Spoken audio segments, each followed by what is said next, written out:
Hi, I'm Kirsten Kelly. If you're enjoying these videos, please check out becoming a patron of mine. There's more information in the description of this video. I'm also working behind the scenes to bring you some great deals on some fabulous products. So if you see a card pop up during this video, click on it to check out these great deals.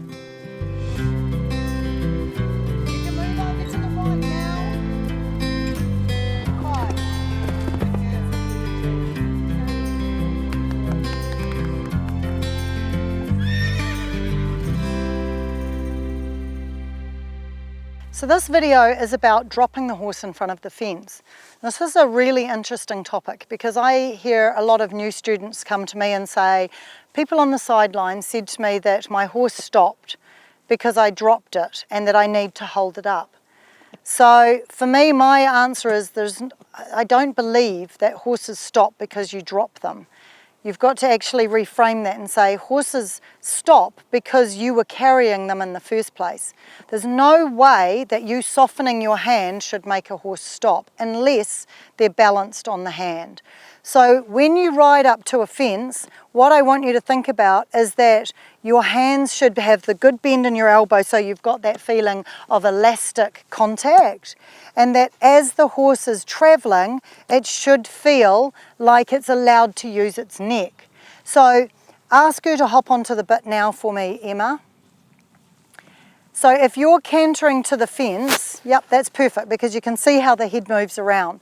She is now thinking about staying on the bit. This pony has a way of going that it pokes its nose out a little bit and it doesn't like to stay in a perfect frame. So if you're cantering to the jump and you're constantly trying to keep her in a frame, she's going to be arguing and fighting and balancing on that rein.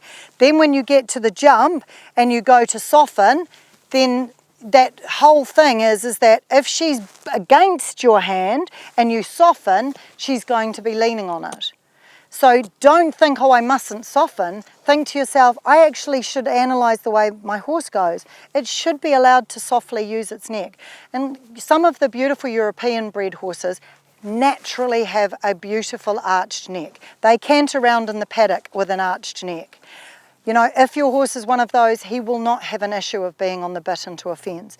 If you're on a normal sort of horse, some of them will go a little high, some of them might go a little low, or some of them might poke their nose out. You have to find how the horse can go balanced and still be comfortable in the contact. So we're looking at that self-carriage. So you could see as the horse cantered to the fence, she poked her nose, but she was in lovely self-carriage.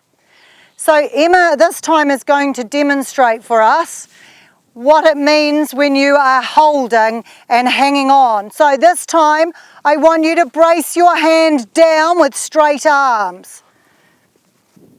So Emma is demonstrating now a rider with straight arms, pulling. So you can see there that the horse was bracing against the contact. So instead of shortening the stride and adding and making a good quality jump, it stood off from a long flat stride because it was balanced on the rein. So in this shot, she's pulling with the hands up, pulling, pulling, pulling, so the horse is balancing. And then because the horse is balanced in the hand, you could see she flopped as she gave, instead of feeling like she had a nice balance.